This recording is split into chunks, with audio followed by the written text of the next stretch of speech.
नमस्कार, मैं हूं पंकज मटपाल और आज मेरे साथ है एक बेहद खास मेहमान, मोतीलाल ओसवाल म्यूचुअल फंड के पैसिव फंड के हेड मिस्टर प्रतीक ओसवाल जी, जो कि जाने मानी शख्सियत हैं और काफ़ी बार बात करते हैं इस विषय पर।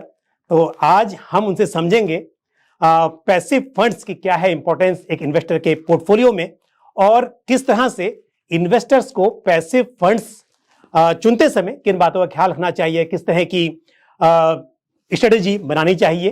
तो इन सभी बातों पर उनसे चर्चा होगी। बहुत बहुत धन्यवाद आपका, आपने समय निकाला हमारे लिए आज और मुझे उम्मीद है कि हम जो भी बातें करेंगे इससे हमारे व्यूअर्स को काफ़ी फायदा मिलेगा। तो सबसे पहले मेरा एक सवाल है आपसे कि पैसिव फंड्स में हम देख रहे हैं पिछले कुछ समय में काफ़ी इन्वेस्टर्स का इंटरेस्ट बढ़ा है और जो असेट है उसका साइज भी काफ़ी बढ़ गया है।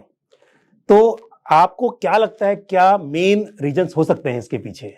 हाँ जी, शुक्रिया और thank you for coming your Pankaj ji. तो पैसिव फंड्स जो बोलते हैं वो ETFs इंडेक्स फंड्स को बोलते हैं, जो बहुत सारी ये जो फंड है जो इंडेक्स को ट्रैक करते हैं। आज के ज़माने में हम जब इंडेक्स के बारे में बात करते हैं, हम बात करते हैं निफ्टी, सेंसेक्स, लेकिन एक्चुअली बहुत सारे इंडेक्सेस होते हैं। निफ्टी भी होता है, सेंसेक्स भी होता है, मिड कैप फंड्स होते हैं, स्मॉल कैप इंडेक्स फंड्स होते हैं, इंटरनेशनल फंड्स होते हैं, कमोडिटीज़, और यहाँ पे बहुत सारे इंडेक्सेस होते हैं। और इंडेक्स फंड्स का जॉब होता है इंडेक्स ट्रैक करना। बिल्कुल। अगर कल आपने एक निफ्टी मिड कैप फंड का इंडेक्स खरीदा हो और अगर मिड कैप इंडेक्स ऊपर से 5% जाता है तो आपका भी फंड 5% जाना चाहिए, करीबन ऑलमोस्ट।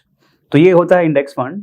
ETF होता है जो इंडेक्स फंड जो लिस्टेड होता है एक्सचेंज पे। बिल्कुल। तो ETF का मतलब होता है जो इंडेक्स फंड होते हैं जो स्टॉक के बराबर ट्रेड होते हैं उसको बोलते हैं ETF। इंडेक्स फंड में आपको सिर्फ दिन में एक बार आप खरीद सकते हो, लेकिन ETF आप मतलब डे ट्रेडिंग भी कर सकते हो।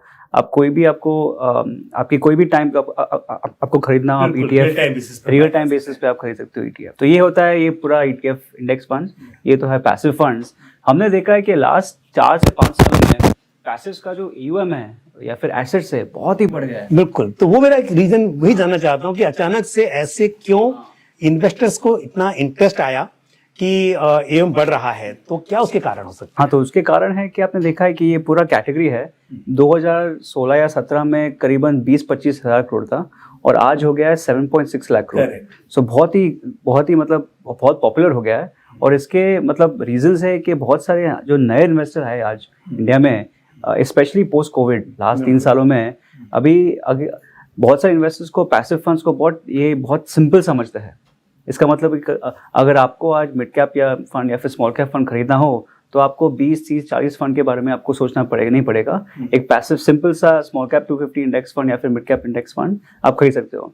तो सिंपलिसिटी बहुत ही इंपॉर्टेंट रीजन है और हमारे हिसाब से ये जो लास्ट 5 सालों में जो सिंपलिसिटी लेके आया इन्वेस्टिंग में पैसिव फंड्स हैं उसका बहुत ही मतलब फायदा मिला है। दूसरा है कॉस्ट।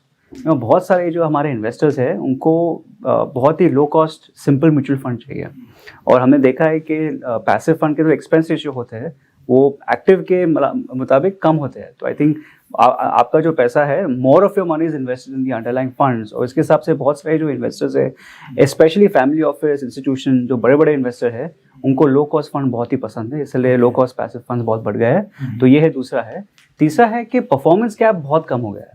हमने देखा है कि अगर आप 5 या 6 साल पहले जाते हो तो performance between active and passive बहुत ही बड़ा था। There was no space for passive funds.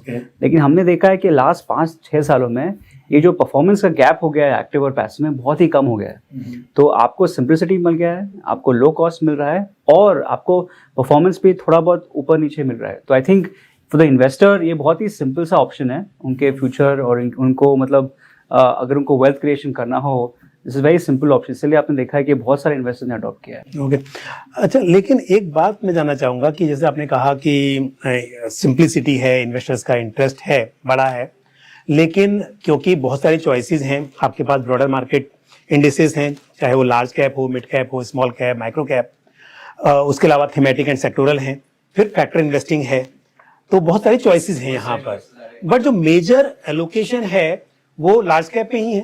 Exactly. तो हमने देखा है कि एक्चुअली एक चौथा भी रीज़न है, और ये सबसे बड़ा रीज़न है जो वाई पैसिव फंड्स बहुत ग्रो हुआ है, ये है अवेयरनेस। हमने देखा है कि 5 साल पहले लोगों को पैसिव फंड के बारे में कुछ पता नहीं था। हम जाते थे लोगों को सिखाने के लिए कि इंडेक्स फंड क्या होता है, ETF क्या होता है। आज की तारीख में बहुत सारे इन्वेस्टर्स को ऑलरेडी पता है पैसिव फंड क्या होता है। इनफैक्ट हमने एक सर्वे किया था 2 या 3 महीने पहले, जिसमें हमने देखा कि बहुत से जो रिटेल इन्वेस्टर्स है उनको almost everybody knew about what index funds are, जो बहुत ही अलग था 4-5 साल पहले। So I think awareness has become very big. सो उसके हिसाब से आई थिंक बहुत सारे इन्वेस्टर्स ने अडॉप्ट किया है। तो आपका ये जो क्वेश्चन है कि बहुत सारे फंड्स आ गए, आई थिंक प्रॉब्लम, यस, 5 साल पहले प्रॉब्लम था, कोई फंड्स नहीं थे, और अभी बहुत सारे फंड्स आ गए, बहुत सारी AMCs आ गए इस स्पेस में। और आपका मानना ठीक है कि ऑप्शंस बहुत सारे हैं, लेकिन आप अगर AMC के बारे में सोचते हो, AMC का होता है कि टाइप्स ऑफ इन्वेस्टर्स बहुत सारे हैं। हमारे पास इंस्टीट्यूशनल इन्वेस्टर्स है, रिटेल इन्वेस्टर्स है, HNIs है, पार्टनर्स है जिनको स्पेसिफिक सेक्टर, बहुत सारे प्रॉप डेस्क है। तो हम जब प्रोडक्ट डिज़ाइन करते हैं, हम हमारे बहुत सारे अलग अलग कस्टमर के मुताबिक प्रोडक्ट डिज़ाइन करते हैं। इसलिए हमारे पास आज हो गए 29-30 फंड, लेकिन मेरे हिसाब से जो रिटेल इन्वेस्टर है उनके लिए सिंपल सा निफ्टी या सेंसेक्स या निफ्टी 500 बहुत ही आसान है और बहुत ही स्ट्रेट फॉरवर्ड प्रोडक्ट है उनको बाय करने के लिए। बहुत सारे जो दूसरे फंड्स है, या फिर सेक्टोरल थीम्स, या फिर फैक्टर इंडेक्सेस, ये सारे जो प्रोडक्ट है वो स्लाइटली सोफिस्टिकेटेड इन्वेस्टर टाइप के लिए है, या फिर जिनको ट्रेडिंग करना हो, या फिर आप पे कोई स्ट्रैटेजी रन कर रहे हो, उनके लिए बहुत ही अच्छा है। लेकिन आई थिंक रिटेल इन्वेस्टर्स के लिए बहुत ही सिंपल ब्रॉड बेस्ड जो फंड्स है वही उनके लिए मतलब आसानी से बाय कर सकते हैं। आपने जिक्र किया निफ्टी 50, सेंसेक्स, निफ्टी 500, तो ऑब्वियसली निफ्टी 500 जो है वो एक और भी डाइवर्सिफाइड इंडेक्स है, जहां पर आपके पास लार्ज कैप, मिड कैप और स्मॉल कैप का भी एलोकेशन है। तो हम जो बात कर रहे थे कि यूजुअली इन्वेस्टर्स निफ्टी 50 की बात करते हैं, लेकिन लार्ज कैप में इन्वेस्ट करते हैं, जबकि निफ्टी 500 जो है वो एक और भी डाइवर्सिफाइड इंडेक्स है और ज़्यादा सेक्टर्स का एलोकेशन उसमें है। तो उसके बारे में मुझे बताइए, क्या इन्वेस्टर्स को निफ्टी 500 के बारे में सोचना चाहिए? क्योंकि जब भी बात होती है अक्सर इंडेक्स फंड की, तो मुझे लगता है निफ्टी 50, निफ्टी 100, सेंसेक्स, इन्हीं की ज़्यादा इन्वेस्टर्स बात करते हैं। तो निफ्टी 500 को क्यों सिलेक्ट करना चाहिए और क्या करना चाहिए, आपके हिसाब से करना चाहिए कि नहीं करना चाहिए? मुझे ऐसा लगता है पर्सनली, क्योंकि यहाँ पर आपके पास ज़्यादा स्कोप है, ज़्यादा एक्सपोजर है, आई मीन सेक्टरल एक्सपोजर भी और मार्केट सेगमेंट का एक्सपोजर भी ज़्यादा है, तो शायद ये बेहतर रहेगा। लेकिन आप इसको किस तरह देखते हैं? और अगर इन्वेस्टर को इन्वेस्ट करना चाहिए निफ्टी 500 में, तो उसके लिए इन्वेस्टमेंट होराइजन क्या बहुत लंबा होना चाहिए? तो उस पर आप अपनी राय दें। हाँ जी, सो जो निफ्टी 500 जो प्रोडक्ट है वो बहुत ही पावरफुल प्रोडक्ट है, बिकॉज हमने देखा है कि यार ये इंडिया का सबसे यूज्ड बेंचमार्क, आप यदि देखोगे फ्लेक्सी कैप फंड में या फिर AIF PMS में, बहुत सारे इन्वेस्टमेंट प्रोडक्ट्स में, इन सबसे मोस्ट इंपॉर्टेंट बेंचमार्क है निफ्टी 500। बिल्कुल। और क्यों है? बिकॉज ये सब बहुत, अगर आप इंडेक्स के बारे में बात करते हो, नंबर 1 एट्रीब्यूट इंडेक्स का क्या होता है? Diversification, broad based exposure. और निफ्टी 50 जब बनाया था अर्ली 1990s में, तभी हमारे पास बहुत ही कम नंबर के लार्ज कैप सिक्योरिटीज थे। तभी मे बी 50 थे, आज 100 है, और मे बी नेक्स्ट 10-15 सालों में मे बी 200, 300 या 500 लार्ज कैप स्टॉक्स भी हो सकते हैं। तो मेरे हिसाब से ब्रॉड बेस्ड एक्सपोजर बहुत ही इंपॉर्टेंट है आपके लिए, इन्वेस्टमेंट्स के लिए। और इसलिए हमारे हिसाब से निफ्टी 500 का जो आपको मिलता है, एक ही फंड में आपको 90% ऑफ इंडियाज इक्विटी आपको एक फंड में मिलता है। तो आपको मिलता है large cap, mid cap, small cap. और हमारे हिसाब से नेक्स्ट 10-15 सालों में ये जो लार्ज कैप है ये बहुत ही और ब्रॉड बेस बन गया होगा, बन जाएगा। तो इसलिए बहुत ही अच्छा इंडेक्स है। इसमें आपको पूरा इंडेक्स, इसमें आप निफ्टी में आप देखते हो लास्ट 10 सालों में जो कवरेज है, निफ्टी का कवरेज 2013 में 58-60% था। आज वो कवरेज और कम हो गया 50%। तो क्या हो रहा है, निफ्टी 50 का बहुत ही अच्छा इंडेक्स, सिंपल सा इंडेक्स है, लेकिन वो पूरे इंडिया का ग्रोथ स्टोरी के it doesn't encapsulate India's growth story very well. इसलिए we think Nifty 500 is a much better exposure. अगर आप रिटर्न देखते हो तो निफ्टी 500 का अच्छा है। अगर आप रिस्क देखते हो, निफ्टी 500 में स्मॉल और मिड कैप का एक्सपोजर है, लेकिन उसके बावजूद इसका रिस्क निफ्टी 50 से कम है। और अगर आप देखते हो ये जो सेक्टर कवरेज भी है, निफ्टी 50 में आपको सिर्फ 14 और 21 सेक्टर्स मिलते हैं, पर निफ्टी 500 में सब 21 के 21 सेक्टर आपके एक फंड में मिलते हैं। ये है। और लास्टली आपका जो सिंगल स्टॉक एक्सपोजर बोलते हैं, अगर आप आज निफ्टी 50 में इन्वेस्ट करते हो तो आपको करीबन 58 to 60% का आपका जो पैसा है वो टॉप 10 स्टॉक्स में इन्वेस्ट होते हैं। जो 50 में से टॉप 10 में आपका 60% का कैपिटल जाता है, तो कॉन्सेंट्रेशन जो थोड़ा ज़्यादा है। वेयर निफ्टी 500 में because it's broad based, only 38% और 40% का आपको एक्सपोजर है टॉप 10 में आता है। तो ये जो डाइवर्सिफिकेशन मिल रहा है, ब्रॉड बेस्ड एक्सपोजर मिल रहा है, और also the extra returns and less risk बना के हमारे हिसाब से ये बहुत ही अच्छा वैल्यू प्रोपोजिशन है बहुत सारे इन्वेस्टर्स को, जिनको आज सिंपल सा इंडेक्स फंड खरीदना हो और मार्केट एक्सपोजर लेना हो। तो पूरे मार्केट का आपको एक्सपोजर मिल रहा है देखा जाए तो 500 के थ्रू। हाँ, ये बहुत अच्छा पॉइंट है। अच्छा, मुझे एक बात बताइए, क्योंकि जब हम बात करते हैं इंडेक्स फंड्स को कंपेयर करने की, तो क्योंकि इंडेक्स फंड्स के रिटर्न्स जो हैं वो ऑलमोस्ट जिस इंडेक्स को ट्रैक कर रहा है इंडेक्स फंड उससे थोड़ा सा कम होगा ट्रैकिंग एरर की वजह से। तो ये ट्रैकिंग एरर को मैनेज करने के लिए क्या स्ट्रेटजीज अक्सर अपनाई जाती हैं इन जनरल, अगर मुझे बताएं। और अगर मैं पर्टिकुलर बात करूं मोतीलाल ओसवाल म्यूचुअल फंड की, तो अगर आप उस पर कुछ बोलना चाहें तो आप उस पर बता सकते हैं। हाँ जी, सो ये बहुत ही इंपॉर्टेंट कॉन्सेप्ट है ट्रैकिंग एरर। क्या होता है, अगर आप इंडेक्स फंड खरीदते हो या फिर ETF खरीदते हो, आप देखोगे कि जो मैंडेट है वो है इंडेक्स के बराबर रिटर्न देना। लेकिन क्या होता है, बहुत सारे इंडेक्स फंड में आपको एक फीस एक्सपेंस रेशियो होता है, टैक्सेस होते हैं, ट्रेडिंग कॉस्ट होता है, STT ब्रोकरेज होता है। तो इसके मुताबिक आप देखो कि हर जो इंडेक्स फंड ETF है, जो इंडेक्स से उसका रिटर्न्स थोड़ा कम होगा। अगर इंडेक्स ने आपको से 10% दिया हो, अगर आप इंडेक्स फंड में अगर निफ्टी 500 ने आपको 10% रिटर्न दिया हो एक साल में, और आप निफ्टी 500 के इंडेक्स फंड में इन्वेस्ट करते हो, तो आपका रिटर्न्स उससे थोड़ा सा कम होगा, 9.7 या 9.8 होगा। तो क्या होता है और ये डिफरेंस को बोलते हैं ट्रैकिंग एरर, और हर इंडेक्स फंड में ट्रैकिंग एरर होता है। तो एक्चुअली एक्सपेंस के अलावा जैसे कॉर्पोरेट एक्शन है या फिर थोड़ा कैश मेंटेन करना पड़ता है फंड में, वो भी रीजन हो जाता है। कई बार ऐसी अपॉर्चुनिटी, क्योंकि आपको कम से कम एक शेयर बाय करना है तो पूरे पैसे को डिवाइड करना, उसमें थोड़ा सा डिफरेंस हो सकता है। तो कुछ कारण होते हैं, तो इनको मैनेज करने के लिए फंड मैनेजर्स किस तरह से मैनेज कर पाते हैं कि ट्रैकिंग एरर कम से कम रह पाए। हाँ जी, हाँ, तो हमने बहुत सारे फंड्स लॉन्च किए। हमने एक पहला स्मॉल कैप फंड लॉन्च किया था 2019 में, जहाँ पे लिक्विडिटी बहुत कम थी। आज हमने एक माइक्रो कैप फंड लॉन्च किया जिसमें लिक्विडिटी कम है। तो हमने बहुत ही एक्सपीरियंस जमा किया है लास्ट 4 सालों में। और हमने ये जो निफ्टी 500 फंड जो बात कर रहे हैं उसके बारे में कि जो ट्रैकिंग एरर है, इसका ट्रैकिंग एरर 0.03%। ओके, सो 3 बेसिस पॉइंट का ट्रैकिंग एरर है ये फंड का लास्ट 3 सालों में। तो आई थिंक जो हमने किया है वो मतलब बहुत ही यूनिक है। और बहुत सारे सोर्सेज है ट्रैकिंग एरर को रिड्यूस करना। एक तो आपने बोला है, एक तो कैश एलोकेशन है वो हम क्लोज टू 0 रखते हैं। So that's number 1। नंबर 2, बहुत सारे कॉर्पोरेट एक्शंस होते हैं तो उसको हम बराबर से इन एंड आउट करते हैं। So we don't, and lastly हमारा जो कॉस्ट बेस है बहुत कम है। तो हमने जो ये नेगोशिएट करते हैं ब्रोकरेज चार्जेज या STT चार्ज जो भी है ब्रोकरेज, वो इंडस्ट्री में सबसे कम पे करते हैं। तो हम चाहते हैं कि ये जो फंड है इनके जो बहुत सारी जो कॉस्ट है वो बहुत ही कम बहुत ही एफिशिएंटली वे हम करते हैं।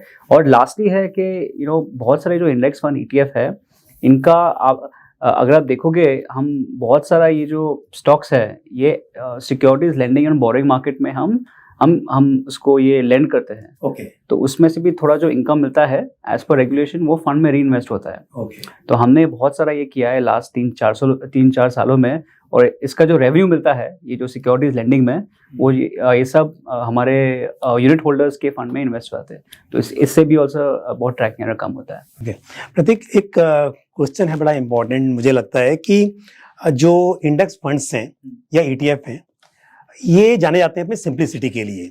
तो एक तरफ आपके पास ब्रॉडर मार्केट इंडेक्सेस हैं जहां पर आप large cap, mid cap, small cap किसी की बात कर लीजिए, वो तो सिंपल है। इन्वेस्टर को अगर मिड कैप में करना है तो वो एक मिड कैप इंडेक्स फंड में इन्वेस्ट कर सकता है, या लार्ज कैप में करना है लार्ज कैप में कर सकता है। फिर 500 की हमने बात की, वो एक अच्छी चॉइस है। उसके बाद आपके पास थीमेटिक और सेक्टोरल फंड्स हैं। वहां भी क्लैरिटी है कि किसी को अगर IT सेक्टर में इन्वेस्ट करना है, उसको नहीं पता है कौन सा स्टॉक लेना है, तो वो एक IT सेक्टर फंड में इन्वेस्ट कर सकता है। तो उन्हें मल्टीपल स्टॉक्स का एक्सपोजर मिल जाता है। लेकिन उसके बाद आते हैं कुछ स्ट्रेटेजी इंडस्ट्रीज, और वहां पर थोड़ा सा समझना मुश्किल हो जाता है कॉमन इन्वेस्टर के लिए कि मोमेंटम ले या वैल्यू ले या फिर इक्वल वेट ले, तो बहुत सारे फैक्टर्स हो सकते हैं। तो क्या इन्वेस्टर्स को इन इंडेक्स फंड्स में इन्वेस्ट करना चाहिए या किस तरह के इन्वेस्टर्स को करना चाहिए, और कैसे वो डिसाइड करें कि वो वैल्यू में जाएं, लो वॉल में जाएं या फिर मोमेंटम, तो थोड़ा सा शायद कंफ्यूजिंग भी हो सकता है। तो इसको लेकर इन्वेस्टर्स को क्या करना चाहिए। और एक बात तो तय है कि अगर आप एक ब्रॉडर मार्केट इंडेक्स फंड में इन्वेस्ट करेंगे तो उसके रिटर्न्स उस इंडेक्स के जैसे रहेंगे, बट अगर आप एक फैक्टर इंडेक्स में कर रहे हैं तो डेफिनेटली वो ब्रॉडर मार्केट को आउटपरफॉर्म कर सकता है। तो अच्छा भी है, बट सिलेक्ट करना थोड़ा सा मुश्किल लगता है। तो उस पर मुझे थोड़ा बताइए कि इन्वेस्टर्स कैसे सिलेक्ट करें और किस तरह के इन्वेस्टर्स फैक्टर इन्वेस्टिंग को मतलब इस तरह के फंड्स में इन्वेस्ट कर सकते हैं। हाँ जी, तो अगर आप पूरे पैसिव कैटेगरी में देखते हो तो मोस्ट ऑफ द फंड जो है वो इंडेक्स ट्रैकिंग होते हैं, लेकिन फैक्टर फंड्स ये कैटेगरी है जहाँ पे मैंडेट है आउट परफॉर्मेंस, मतलब अल्फा क्रिएशन। तो वो सबसे इम्पोर्टेंट है। तो बेंचमार्क होता है इंडेक्स, लेकिन मैंडेट होता है outperformance. So I think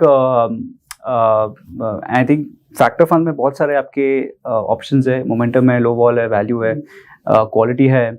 और फैक्टर फंड्स का मतलब होता है कि you are betting on a certain strategy. आप बेट कर रहे हो कि मेरे हिसाब से मोमेंटम की जो स्ट्रैटेजी है वो बहुत ही अच्छा करेगा। मोमेंटम का मतलब है जिन स्टॉक्स है जैसे लास्ट 6 या 12 महीने में अच्छा परफॉर्मेंस दिया है, द प्रोबेबिलिटी ऑफ वो stock doing well in the future बहुत ही हाई है। लो वॉल का है, आपका स्टॉक्स जो है बहुत लो वॉलेटाइल होता है। वैल्यू का मतलब है स्टॉक्स होते हैं वो बहुत ही चीप है, price to book, price to earnings के हिसाब से। ये हमारे लिए बहुत अच्छा समझना। तो ये सब बहुत ही सॉर्ट ऑफ सिस्टमैटिक है। लेकिन हमारे हिसाब से इन्वेस्टर्स को ये पता होना चाहिए कि जस्ट लाइक एक्टिव फंड्स इनका भी आउट परफॉर्मेंस, अंडर परफॉर्मेंस होता है। तो अगर आप इसमें खरीदते हो और एक्सपेक्ट करते हो कि ये आउट परफॉर्म करेगा तो वो गलत है। डिफरेंट मार्केट्स में डिफरेंट फैक्टर्स आउट परफॉर्म या अंडर परफॉर्म होते हैं। तो इन्वेस्टर्स जो ये फैक्टर्स में इन्वेस्ट करते हैं उनको आई थिंक वन इज, तो ये थोड़ा सोफिस्टिकेटेड प्रोडक्ट है। तो बहुत ही इन्वेस्टर्स है जिनको ये पता, हैव नॉलेज और वो looking to get deeper into strategies, can look at factors. और दूसरा है कि बहुत ही लॉन्ग टर्म नेचर का ये प्रोडक्ट है। तो अगर आप इन्वेस्ट करते हो तो हो सकता है कि 1-2 साल ये अंडर परफॉर्म करे और ये आउट परफॉर्म भी सर्व करे। लेकिन हमने देखा है लास्ट 60 सालों में यूएस में ऑल ये चारों फैक्टर्स है, चारों ने आउट परफॉर्म किया है, लेकिन डिफरेंट मार्केट कंडीशंस में। तो इस हिसाब से कह सकते हैं कि एक रिटेल इन्वेस्टर को मेनली निफ्टी 50 में इन्वेस्ट करे, निफ्टी 100 मतलब एक लार्ज कैप इंडेक्स फंड में इन्वेस्ट कर ले। उसके अलावा अगर मिड कैप, स्मॉल कैप में करना है तो वो चॉइसेस अवेलेबल हैं। और फिर निफ्टी 500 की हम बात कर रहे हैं, बहुत ही सिंपल है कि आपको पूरे मार्केट का एक्सपोजर मिल रहा है। उसके बाद यदि आप चाहते हैं कि इस तरह के फैक्टर इन्वेस्टिंग का फायदा लिया जाए तो आपको किसी प्रोफेशनल की मदद लेनी चाहिए, तो वो बेहतर होगा। एब्सोल्युटली, हाँ। जो आई थिंक जो रिटेल इन्वेस्टर्स है उनके लिए आई थिंक बहुत ही सिंपल सा आपका जो ब्रॉड बेस्ड फंड्स है, Nifty 50, Nifty 500, mid cap, small cap, बहुत ही इंपॉर्टेंट है। उनके एसेट एलोकेशन के मुताबिक वो इंडेक्स फंड में इन्वेस्ट कर सकते हैं। बाकी सब इंस्टीट्यूशनल, फैमिली ऑफिस भी, इंस्टीट्यूशनल पेंशन फंड बहुत है। I think the best is by an adviser. बिल्कुल, ताकि अगर आप ब्रॉडर मार्केट बेस इंडेक्स जो है उसको आउटकम करना चाहते हैं तो सही इंडेक्स चुनना वो शायद बहुत इंपॉर्टेंट हो जाता है। तो प्रतीक जी, थैंक यू वेरी मच, आपने समय निकाला हमारे लिए और बहुत सी इंपॉर्टेंट बातें बताई। मुझे पूरी उम्मीद है कि इससे हमारे व्यूवर्स को काफी फायदा मिलेगा। So once again thank you very much. Thank you. तो आज हमने प्रतीक ओसवाल जी से समझा कि किस तरह से जो पैसिव फंड्स हैं ये इन्वेस्टर के पोर्टफोलियो में एक वैल्यू ऐड कर सकते हैं और किस तरह से इन फंड्स का चुनाव करना चाहिए। मुझे उम्मीद है कि जानकारी आपको पसंद आई होगी। आज के इस एपिसोड में इतना ही, लेकिन आप जुड़े रहिए हमारे साथ। अगले एपिसोड में फिर आपसे मुलाकात होगी। नमस्कार।